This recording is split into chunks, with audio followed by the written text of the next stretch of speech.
এই প্রথম আমার এই চ্যানেলে আমি একটি লং কোশ্চেন আলোচনা করছি।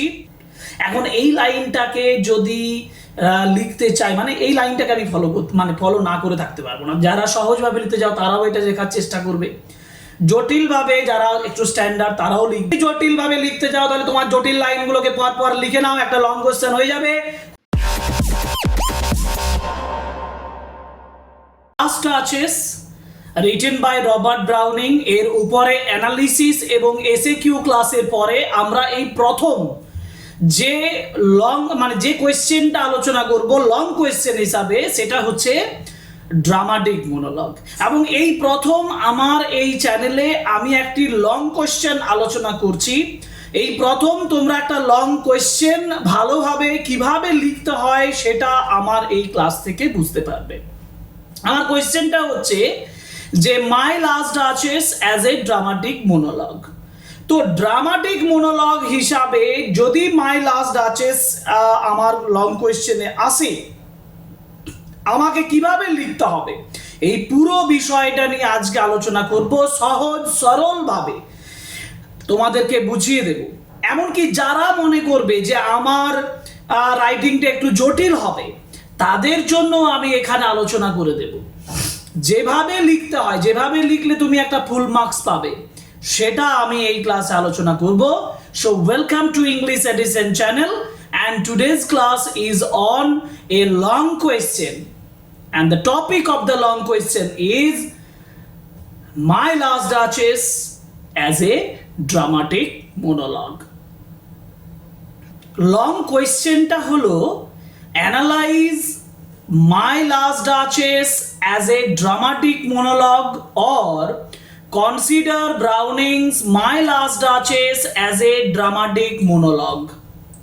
এবং যেটা আমরা এইচএস মডেল কোয়েশ্চেন, যেটা WBCHSE অর্থাৎ কাউন্সিল থেকে পাবলিশ করা হয়েছে সেমিস্টার 2 এর, তাতেও এই কোশ্চেনটা আছে। দেখো এইচএস মডেল কোয়েশ্চেন 2024। যাই হোক, যেটা আলোচনা শুরু করব সেটা হচ্ছে আমি এই কোশ্চেনটা লিখবো কিভাবে। কোশ্চেনটা কি জটিল হয়ে যাবে? এই প্রশ্নটা আমাদের সব সময় মাথায় কাজ করে যে অ্যাজ এ ড্রামাটিক মনোলগ কিভাবে লিখবো, জটিল হয়ে যাবে? না, একেবারেই জটিল হবে না। এটার একটা নির্দিষ্ট সূত্র আছে। লং কোয়েশ্চেনটা করার জন্য না তোমাকে একটা সূত্রে যেতে হবে। কিরকম সূত্র? না, আমি আলোচনা করব কি, মানে আমি লিখবো কি, আমার লেখার টপিক হচ্ছে মাই Last duchess as a dramatic monologue. তাহলে প্রথমে তোমাকে উত্তর লিখতে হবে যে হোয়াট ইজ ড্রামাটিক মনোলগ। এবার তোমার 6 মার্কসের কোয়েশ্চেনে এভাবেও থাকতে পারে যে what is a dramatic monologue and substantiate your answer that, বা substance your answer in support of the statement that My Last Duchess is a dramatic monologue. এভাবেও থাকতে পারে। অতএব ড্রামাটিক মনোলগটাকে তোমার কোয়েশ্চেনের সঙ্গে জুড়ে দিতে পারে, যার জন্য আমি তোমাকে বলছি মানে এই কোয়েশ্চেনের উত্তরটা লেখার জন্য তোমাকে প্রথমে হোয়াট ইজ ড্রামাটিক মনোলগ, মানে ড্রামাটিক মনোলগের একটা ডেফিনেশন, একটা সংজ্ঞা তোমাকে লিখতে হবে। আমি সেটা আলাদা করে বলে দেবো সহজভাবে। দ্বিতীয়ত, ড্রামাটিক মনোলগের কিছু নির্দিষ্ট ক্যারেক্টারিস্টিক আছে, বৈশিষ্ট্য আছে। এখন সেই বৈশিষ্ট্যগুলো কিভাবে মাই লাস্ট ডাচেসের মধ্যে আছে এটা ব্যাখ্যা করে দিলেই তোমার লং কোয়েশ্চেন কমপ্লিট। যেমন আমি যে প্রথম টপিকটা বললাম, যারা, আমি আবার বলছি, যারা সহজভাবে চাইছো তাদেরকে সহজভাবে বুঝিয়ে দিচ্ছি, যারা জটিলভাবে চাইছো তাদেরকে জটিলভাবে বুঝিয়ে দেবো এখানে এই লং কোয়েশ্চেনটাতে, যে মাই Last duchess as a dramatic monologue. এটা নিঃসন্দেহে এই ক্লাসটা করার পরে তুমি লং কোয়েশ্চেন করতে গিয়ে একেবারে ঘাবড়াবে না। যেমন আমি বললাম যে ড্রামাটিক মনোলগ বলতে কি বোঝায়, আমি বললাম না যে ড্রামাটিক মনোলগ বলতে কি বোঝায়। ড্রামাটিক মনোলগের ডেফিনেশন প্রথমে তৈরি করি।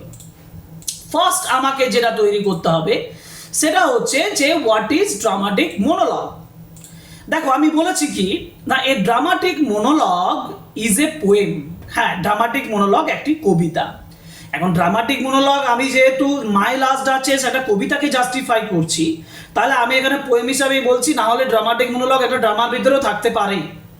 ওকে, সেটা আমি লিখবো না, আমি লিখছি যে dramatic monologue is a poem, dramatic monologue হলো একটা কবিতা, in the form of speech.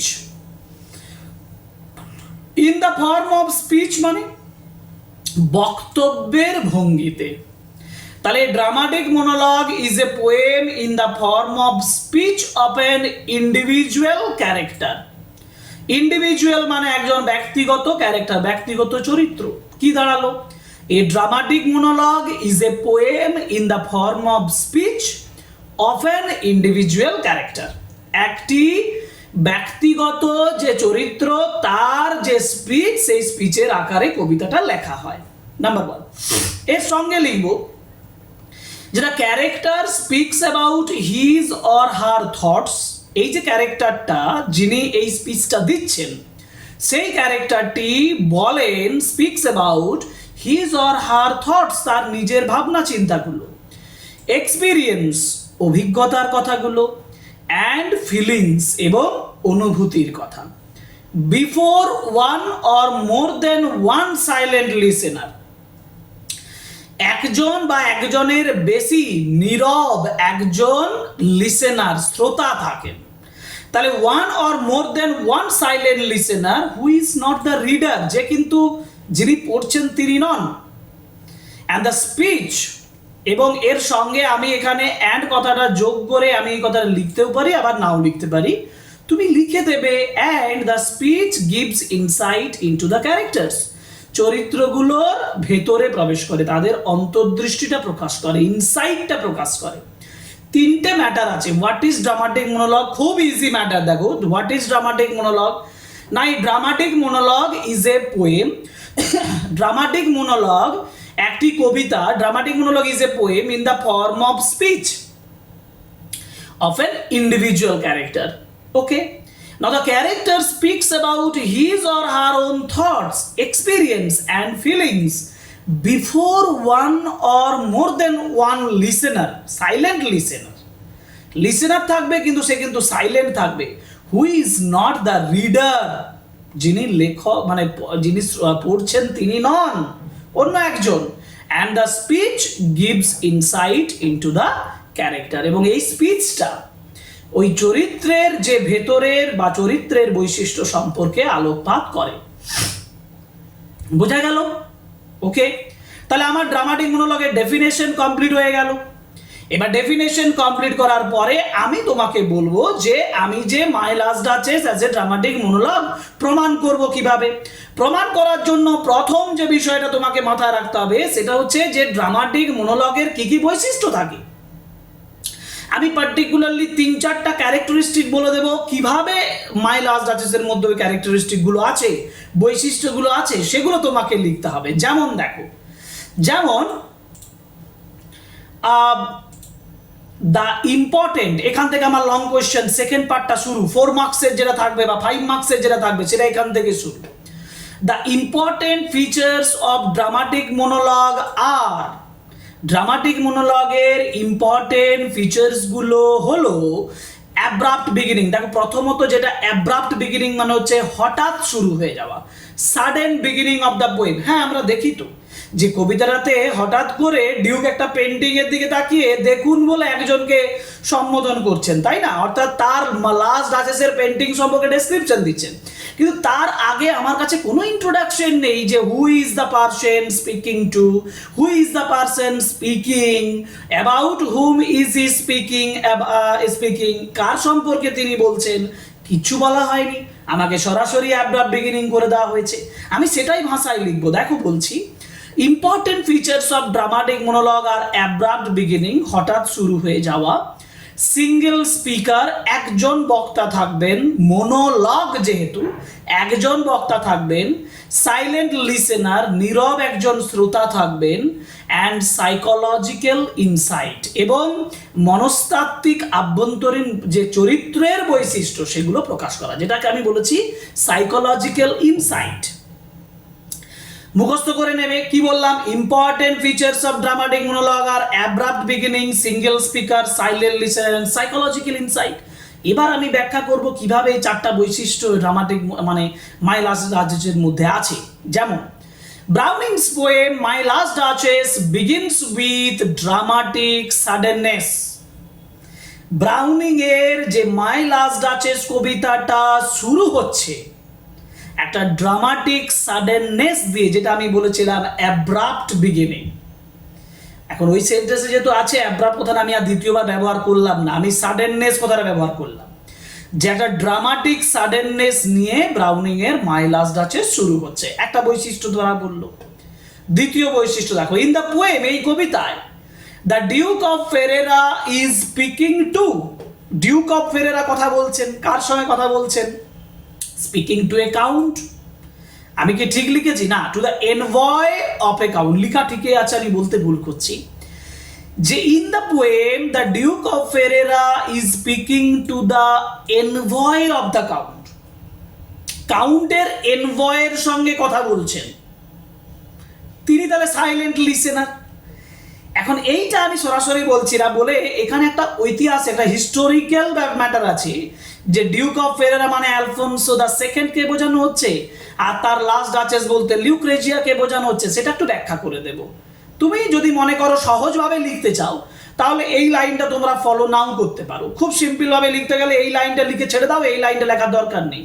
যারা একটু স্ট্যান্ডার্ড ওয়েতে লিখতে চাও তারা এই লাইনটা লিখবে, যেটা আমি বলছি। দেখো, দিস অ্যালিউডস টু, যেটা কিসের অ্যালিউশন বহন করে, যেটা কিসের ঐতিহাসিক তত্ত্ব বহন করে? This alludes to the historical incident of duke Alfonso the second.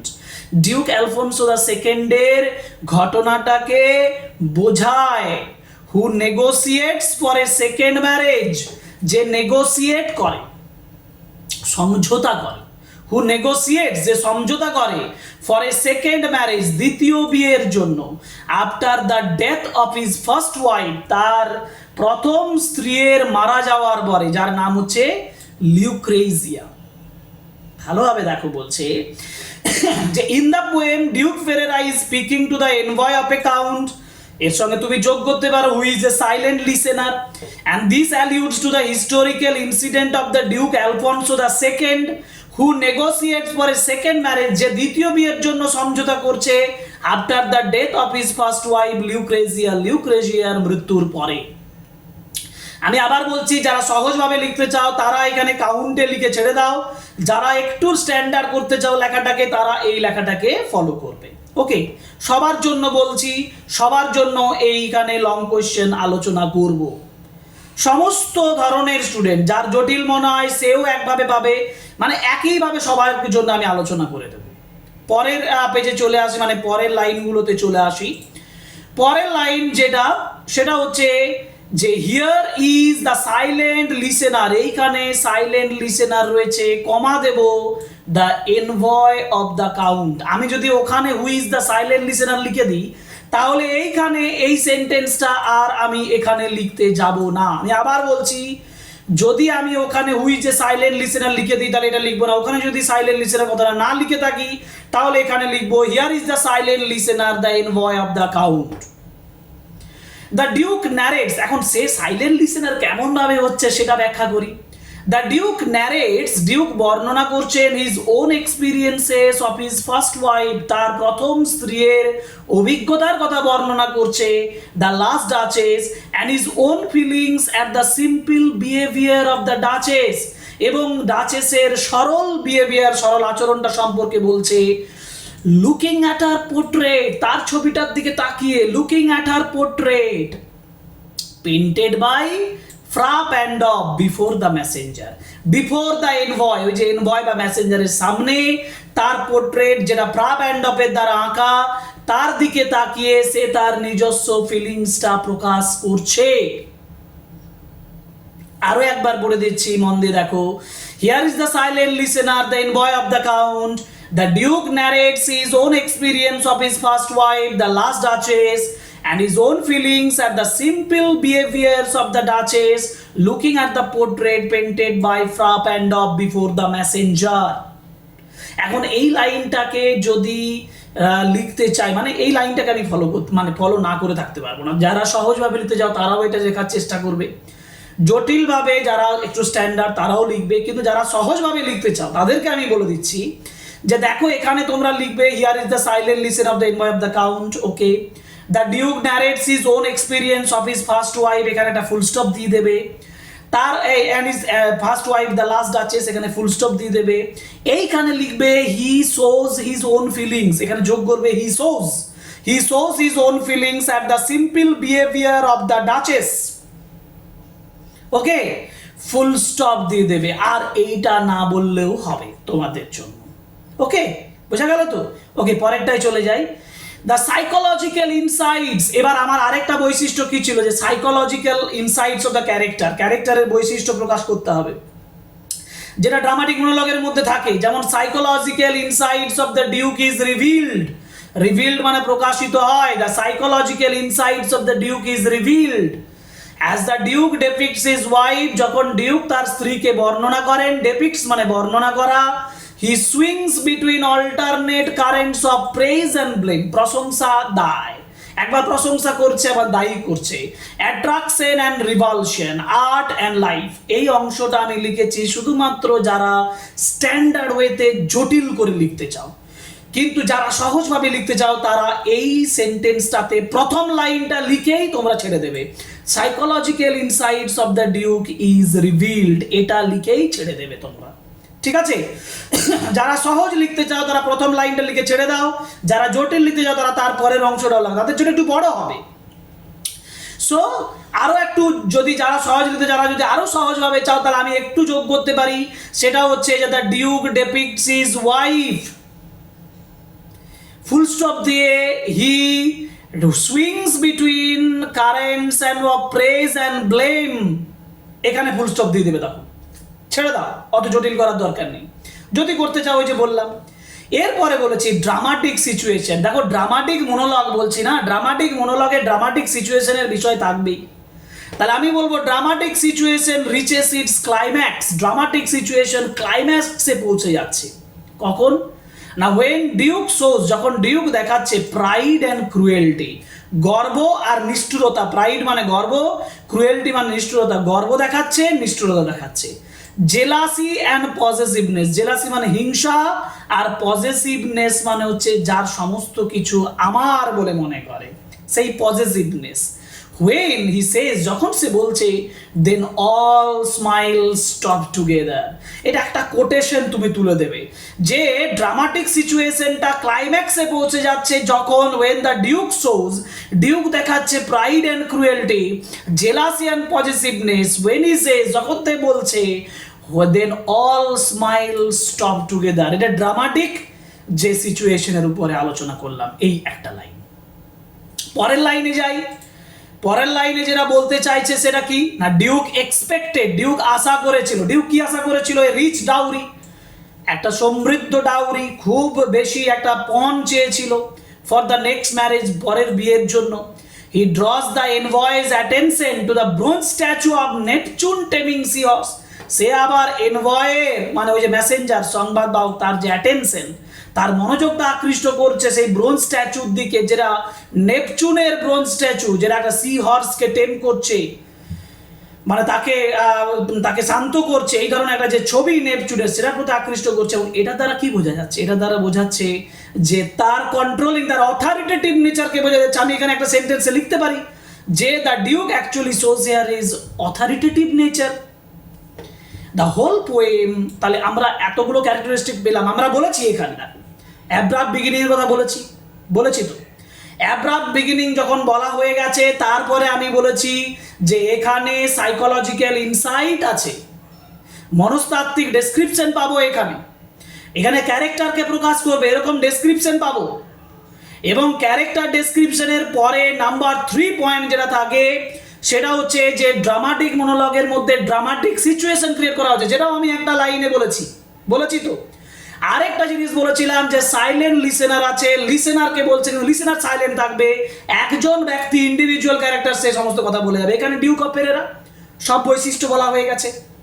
এবার লাস্টে কনক্লুজিং সেন্টেন্স বলবো, the whole poem dramatises the tragedy in the life of the duchess, ডাচেসের জীবনের ট্র্যাজেডির বর্ণনা করা হয়েছে, and reveals the characters of both the duke and the duchess, আর ডিউক আর ডাচেসের ক্যারেক্টার প্রকাশ পাচ্ছে। ওকে, Thus এইভাবে the poem My Last Duchess deals with all the essential features of dramatic monologue. এইভাবে thus the poem My Last Duchess deals with all the essential features of dramatic monologue. Dramatic monologue এর সমস্ত essential প্রয়োজনীয় বৈশিষ্ট্যগুলো এখানে দেওয়া হলো এবং এখানে রয়েছে। So that's why we may say, তাহলে আমরা বলতে পারি My Last Duchess is a perfect example of dramatic monologue. পর লাইনগুলোকে সাজিয়ে নাও, যার যেটা দরকার সেভাবে আমার ক্লাসটা ফলো করে, যার যেটা দরকার। যদি তোমার প্রয়োজন, যদি তুমি সহজভাবে লিখতে যাও, তোমার লাইনগুলো ফলো করে করে লিখে নাও। তুমি যদি জটিলভাবে লিখতে যাও তাহলে তোমার জটিল লাইনগুলোকে পর লিখে নাও, একটা লং কোশ্চেন হয়ে যাবে মাই Last duchess as a dramatic মোনোলগ। Full marks আসবে, আমি গ্যারান্টি দিয়ে বলছি। ওকে, তাহলে আমরা ফাইনাল রাইট মানে একটা তোমাদের জন্য মিডিয়াম করে, মানে জটিল সহজ সব মিশিয়ে আমি একটা যে লং কোশ্চেন সেটা এখানে প্রিপারেশন করে দিয়েছি, সেটা তোমাকে এরপরে দেখাচ্ছি। দেখো, এই ড্রামাটিক মোনোলগ, প্রথমে আমি ডেফিনেশন অফ ড্রামাটিক মোনোলগ দিয়েছি, তারপরে বৈশিষ্ট্যগুলো বলে দিয়েছি। এই ড্রামাটিক মোনোলগ একটু বড় হবে, কিন্তু 235 ওয়ার্ডের মধ্যে হয়েছে। তোমরা এক দুটো সেন্টেন্স যদি বাদ দিয়ে দাও যেভাবে আমি বলেছি, তাহলে তোমরা দেখবে যে তোমাদের এটা 150 ওয়ার্ডের মধ্যে চলে আসবে। ওকে, লং কোয়েশ্চেন 150 ওয়ার্ড, সেটা মেনটেন হয়ে যাবে, কয়েকটা সেন্টেন্স একটু এদিক ওদিক যেভাবে ইনস্ট্রাকশন দেওয়া হয়েছে সেগুলো বাদ দিয়ে দিবে। ওকে, চলো। A dramatic monologue is a poem in the form of speech of an individual character. The character speaks about his or her thoughts, experience and feelings before one or more than one silent listener who is not the reader. The important features of dramatic monologue are abrupt beginning, single speaker, silent listener and the psychological insights. Browning's poem My Last Duchess begins with dramatic suddenness. In the poem, the Duke of Ferrara is speaking to the envoy of a count. This alludes to the historical incident of Duke Alfonso II, who negotiates for a second marriage after the death of his first wife, Lucrezia. Here is the silent listener, the envoy of the count. The Duke narrates his own experiences of his first wife, the last Duchess, and his own feelings at the simple behaviors of the Duchess, looking at her portrait painted by Fra Pandolf. The psychological insights of the Duke is revealed. The Duke shows pride and cruelty, jealousy and possessiveness. He expected a rich dowry from the next marriage, and he draws the envoy's attention to the bronze statue of Neptune stemming a seahorse. The whole poem dramatizes the tragedy in the life of the Duchess and reveals the characters of both the Duke and the Duchess. Thus, the poem My Last Duchess deals with all essential features of the dramatic monologue. So, we can say the poem is a perfect example of dramatic monologue. Okay? So এটাই হচ্ছে মাই Last duchess as a dramatic মোনোলগ। এই long কোয়েশ্চেনটা আমরা এখানে আলোচনা করলাম। এই আলোচনা করার পরে আশা করি তোমাদের এই লং কোয়েশ্চেনটা করতে কোনো অসুবিধা হবে না। আমি আবার বলছি, এই লং কোয়েশ্চেনটা বোথ মানে গুড, মানে যারা অ্যাভারেজ নাম্বার পেতে চাও, যারা সহজভাবে লিখতে চাও তাদের জন্য, যারা মিডিয়ামভাবে লিখতে চাও, একটা মিডিয়াকার 60-70% মার্কস, তাদের জন্য এখানে সেভাবে বলা আছে। এবং যারা খুব ভালোভাবে লিখতে চাও তাদের জন্য স্ট্যান্ডার্ড ওয়েতে এটা লেখা রইল। 3 ধরনের স্টুডেন্টদের জন্য আমার এই long question on my Last duchess as a dramatic মোনোলগ। যদি ভালো লাগে অবশ্যই কমেন্ট বক্সে লিখে আমাকে জানাবে, আর যারা নতুন হবে তারা অবশ্যই সাবস্ক্রাইব করবে, আর লাইক, কমেন্ট এবং